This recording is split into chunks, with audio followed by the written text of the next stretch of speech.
இந்த வீடியோ வந்து ஸ்கிப் பண்ணாம பாருங்க. அப்பதான் நான் என்ன விஷயம் சொல்றேன்னு உங்களுக்கு புரிய வரும். அனைவருக்கும் வணக்கம். நான் உங்கள் அருண் மனோஜ்குமார். இது நம்மளுடைய ஃபர்ஸ்ட் லைவ். நம்ம பேக் ஆன் அஃபிஷியல் யூடியூப் சேனலுடைய முதல் லைவ் நம்ம வந்து இந்த இடத்துல நம்ம பதிவு பண்ணுறோம். இந்த லைவ் வீடியோவில் நம்ம எதை பற்றி பேசலாம் அப்படின்னு யோசிக்கும் பொழுது நிறைய கண்டென்ட் வந்து சேகரித்து வச்சுருந்தேன். பட் அன்ஃபார்ச்சுனேட்லி சில கண்டென்ட் மட்டும்தான் இந்த டைமுக்கு பேச முடியும் அப்படிங்கிற ஒரு சூழ்நிலை இருக்கிறதுனால இந்த கண்டென்ட்டுக்கு நம்ம இப்போ இருக்கிற விஷயங்கள் எடுத்து பேசலாம் அப்படிங்கிற விஷயத்தை பற்றி நம்ம பேச போகிறோம். ஸோ லைவை ஸ்கிப் பண்ணாமல் பாருங்க, அப்போ தான் நம்ம என்ன பேச வரோம்னு உங்களுக்கு புரிய வரும். அடுத்து வேற என்ன அப்படின்னு யோசிக்கும் பொழுது கிரிட்டிசிசம்.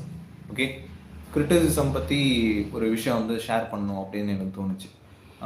கிரிட்டிசிசமில் பார்த்தீங்க அப்படின்னா விமர்சனம் எந்த மாதிரி இருக்கணும் அப்படின்னா ஆக்கப்பூர்வமான விமர்சனங்கள், அதாவது கன்ஸ்ட்ரக்டிவ் கிரிட்டிசிசம் அப்படின்னு சொல்லுவாங்க. இப்போ நான் பண்ணுற இந்த கான்டென்ட்டு யூடியூப்பில் வீடியோ போடுறது அப்படிங்கிறது வந்து என்னை சுற்றி இருக்கிற யாருக்குமே பிடிக்கல.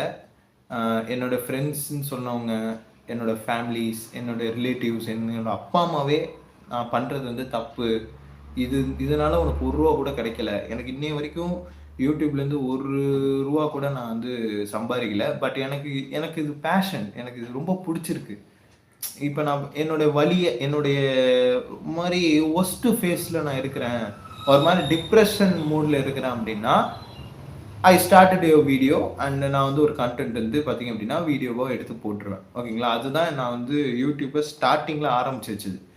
இது நான் யூடியூப்குள்ளே இருக்கணும், பெரிய ஆளாகணும் அப்படிலாம் இல்லை. நான் அதுக்கு முன்னாடி எப்படி யோசிச்சேன்னா சினிமாக்குள்ளே போகணும், மீடியாவுக்குள்ளே போகணும், ஆங்கர் ஆகணும் அப்படிலாம் யோசித்தேன். அது வந்து ஒரு மாதிரி பைத்தியகாரத்தனமான யோசனை. இப்போ எல்லாம் நினச்சி பார்க்கும்போது இப்போ நம்மளே ஒரு சேனலாக வச்சுருக்கோம், நம்மளே ஒரு ஹோஸ்ட் பண்ணலாம்.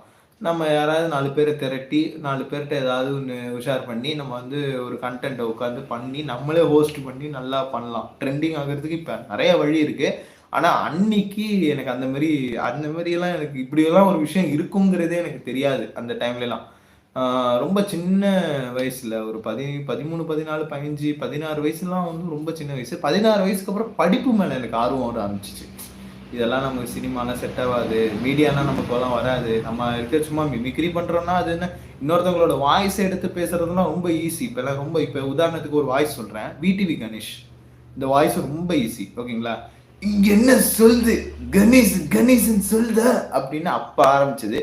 இப்போ ஆக்சுவலி இட்ஸ் சச் எச்ச பிஹேவியர் அப்படின்னா அது ஆட்டோமேட்டிக்காக அந்த வாய்ஸ் வந்து இது பண்ணலாம். அது வந்து எதோட இன்ஸ்பிரேஷன்னா நம்ம சனியன் சகட கோட்டா சீனிவாசன் சனிய சகட அப்படின்னு பேசுவார்ல, அதுலேருந்து அப்படியே எடுத்து எக்ஸ்ட்ராக்ட் பண்ணி வர்ற வாய்ஸ் தான் அந்த இங்க என்ன சொல்லுது. அவ்வளோதான். அது வந்து வாய்ஸ் எல்லாம் ஈஸியாக பண்ணிடலாம். ஒரு வாய்ஸை நம்ம பண்ணிட்டோம்னாலே ஆட்டோமேட்டிக்காக இன்னொரு வாய்ஸ் நமக்குள்ளே வந்துடும். இப்போ உதாரணத்துக்கு, அதாவது சந்தோஷத்திலே சிறந்த சந்தோஷம் என்னன்னா அடுத்தவங்கள சந்தோஷப்படுத்தி பார்க்கறது தான் அப்படின்னு நம்ம வந்து பாக்கியராஜ் சார் வாய்ஸில் பேசுகிறோம். அதே விஷயத்த அப்படியே கொஞ்சம் லோக்கலைஸ் பண்ணி நல்ல தௌலத்தாக பேசுறது. அதாவது வந்திருக்கிற எல்லாருக்கும் இந்த கூல் சீரியஸோட வணக்கம் தம்பி, மௌன என்கிட்ட ஒரு நாள் நீ மாட்டுவ பாரு அப்படிங்கிற மாதிரி பேசினா அது கூல் சுரேஷ். ஓகேங்களா, இவ்வளோதான். இப்போ எஸ்டிஆரோட வாய்ஸ்லாம் எடுத்தீங்களேன், அதாவது பல்ல கடிச்சிக்கிட்டே எமோஷ்னலாக பேசணும். ஓகேங்களா, ஃபர்ஸ்ட் ஆஃப் ஆல் அதாவது நல்லா புரிஞ்சுக்கோங்க, ஒரு மாடு அதாவது ஒரு தாய் அப்படின்னா அந்த மாதிரி நம்ம பல்ல கடிச்சிட்டு கொஞ்சம் எமோஷ்னலாக பேசினோம் அப்படின்னாலே அது சிலம்பரசன் சாரோட வாய்ஸ். ஓகேங்களா, சிம்பு சாரோட வாய்ஸு. அது மாதிரி இன்னும் நிறைய விஷயங்கள் வந்து நான் வந்து இந்த இடத்துல சொல்லணும்னு ஆசைப்பேன். அதனால் மிமிக்ரிங்கிறது ரொம்ப சாதாரணமான விஷயம். பட் ஒரு கான்டென்ட் எக்ஸ்போஸ் பண்ணுறது, இப்போ நான் கிரிட்டிசிசம்குள்ளே வரேன், ஒரு கான்டென்ட்னா எப்படி பண்ணணும் அப்படிங்கிறது ஒரு விஷயம் இருக்குது. ஓகேங்களா, நம்ம உருவத்தை வச்சு நம்ம ஒரு விஷயத்தை எடுத்து ஒரு கான்டெக்ஸ்ட் எடுத்து அதை நம்ம டைசெக்ட் பண்ணி அதை 4 பேருக்கு புரியிற விதமாக சொல்லி அதில் நம்மளோட ஒப்பீனியனையும் ஷேர் பண்ணி எப்படியெல்லாம் மற்றவங்க நினைப்பாங்கங்கிறத நம்மளே ஒரு அனுமானத்துக்குள்ளே யோசித்து அதுபடி அது பிரகாரமான ஒரு விஷயத்தை எடுத்து பேசி அதை வந்து நம்ம முழுசாக அப்லோட் பண்ணுறோம். ஓகேங்களா, அது வந்து ஒரு எல்லாருமே செய்ய முடியும். ஆனால் அது சிறப்பாக நேர்த்தியான முறையில் செய்யும் பொழுது நிறைய தடங்கள்லாம் வரும். சில சமயம் வந்து பார்த்திங்க அப்படின்னா சில சமயம்லாம் வீடியோ நம்ம எடுத்து ஃப்ளோவில் பேசிகிட்டு இருக்கும்போது சவுண்டு வரும், திடீர்னு ஏதாவது ஒரு அன்யூஷுவல் சவுண்டோட டக்குன்னு இதாகிடும், திடீர்னு கேமரா ஹேங் ஆகும், கேமரா ஒர்க் ஆகாது, ஃபோனு ஹேங் ஆகும். அந்த மாதிரி அப்புறம் வந்து எல்லாமே வீடியோ நம்ம பர்ஃபெக்டாக எடுத்து முடிச்ச உடனே வீடியோ எடிட்டிங்கில் பண்ணும்போது ரெண்டர் லேட் ஆகும். அந்த டைம்ல நம்ம வந்து பார்த்தீங்க அப்படின்னா, ஸ்கெட்யூல் பண்ண முடியாது. அந்த மாதிரியான பல விஷயங்கள் பார்த்தீங்க அப்படின்னா, இந்த YouTubeல நம்ம ஒரு கன்டென்ட்ட அப்லோட் பண்றப்ப அவ்வளோ சிரமங்கள் இருக்கு.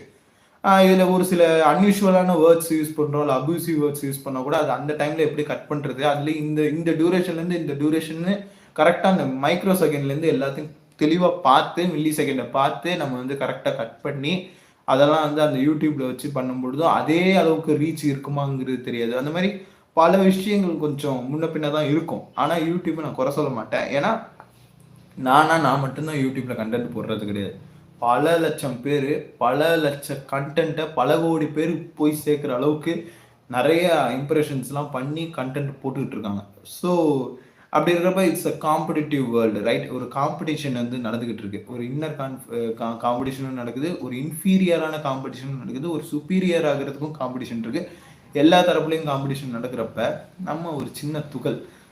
ஆனா என்னையும் மதிச்சு இந்த இடத்துல வந்து என்னையும் ஒரு கிரியேட்டரா மதிச்சு என்ன சப்ஸ்கிரைப் பண்ண 376 மக்கள் ஓகேங்களா? மொத்தம் 376 பேர் வந்து என்னோட சேனல் வந்து இப்ப சப்ஸ்கிரைப் பண்ணியிருக்காங்க. அது வந்து எனக்கு ரொம்பவும் சந்தோஷமாவும், ரொம்ப எப்படி சொல்றது? பயங்கர எக்ஸைட்மென்ட்டாவும், அதே சமயத்துல ரொம்ப பொறுப்புணர்ச்சியோட நான் வீடியோ பண்ணிட்டு இருக்கேன். ஓகேங்களா? நெறைய கன்டென்ட்ல கொஞ்சம் விளையாட்டுத்தனமா, ஏதேதோ கப்பித்தனமான வார்த்தைகள். அந்த வார்த்தைகள்லாம் கொஞ்சம் வார்த்தை பிரயோகங்கள்ல கொஞ்சம் கவனம் செலுத்த வேண்டியது இருக்கு. ஏன்னா, மெச்சூரா நம்ம வந்து பேசணும். அந்த ஒரு விஷயத்துல இருக்கு. கிரிட்டிசிசம்னா இன்னொருத்தன குறை சொல்லி நீ என்ன சம்பாதிச்சிட்டடா? அப்படின்னு கேட்கறாங்க. என்ன அவன் வந்து அவனோட உழைப்ப நீ வந்து எப்புட்றா நீ வந்து இப்படி அசால்ட்டா நீ இப்படி பண்றன்னா, மத்தவங்க அத செஞ்சுட்டு இருக்காங்க. மத்தவங்களோட உழைப்ப ஒருத்தவங்களோட உழைப்ப அவங்க வந்து வெறுமனே ஒரு 5 நிமிஷம் வீடியோல 3 நிமிஷம் வந்து ஆட் வச்சுட்டு, மிச்சம் இருக்கிற 2 நிமிஷத்துல படத்த பத்தி அப்படியே கழுவி ஊத்தி நெகட்டிவான கமெண்ட்ட குடுத்து, அந்த படம் ரிலீஸ் ஆகுற அதே நாள்ல நைட் ஷோ பார்த்துட்டு வந்து அர்த்தராத்திரியில வீடியோ பண்ணி, அதுக்கு மறுநாள் காலையில வெள்ளனமா எந்திரிக்கும்போது பண்ற அந்த கூத்த விட, அந்த கேலி கூத்த விட நான் பண்றது எவ்வளோ தேவலாம். ஏன்னா நான் வந்து ஒரு படம் ரிலீஸ் ஆனுச்சுன்னா, ஓடிடில வரட்டும். அப்ப எல்லாருமே பொதுவா பேசுவாங்க.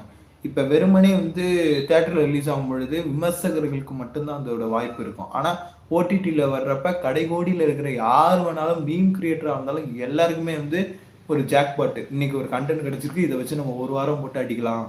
அந்த மாரி கிடைக்கும். அப்போ ஓடிடில பார்க்குறப்ப நெறைய பெனிஃபிட் இருக்கு. தியேட்டர்கள்ல பார்க்கும்பொழுது நெறைய பெனிஃபிட் இருக்கு. இல்ல. நெறைய விஷயங்கள் வந்து கொஞ்சம் நமக்கு இன்கன்வீனியன்ஸா இருக்கும். ஓகேங்களா? கன்வின்சிங்கான விஷயம் வந்து இருக்காது. அப்படிங்கிறதுனால தான் ஓடிடில இருக்கிற படங்களா பார்த்து நம்ம ரிவ்யூ பண்ணலாம் அப்படின்னு முடிவு பண்ணிட்டேன். அதாவது ஓடிடிக்கு வந்துருச்சுன்னா, அதையுமே உடனே ரிவ்யூ பண்ணக்கூடாது. ஒரு 2 நாள் கழிச்சு, இல்ல ஒரு 3 நாள் கழிச்சு ரிவ்யூ பண்ணலாம் அப்படின்ட்டு. நன்றி, வணக்கம்.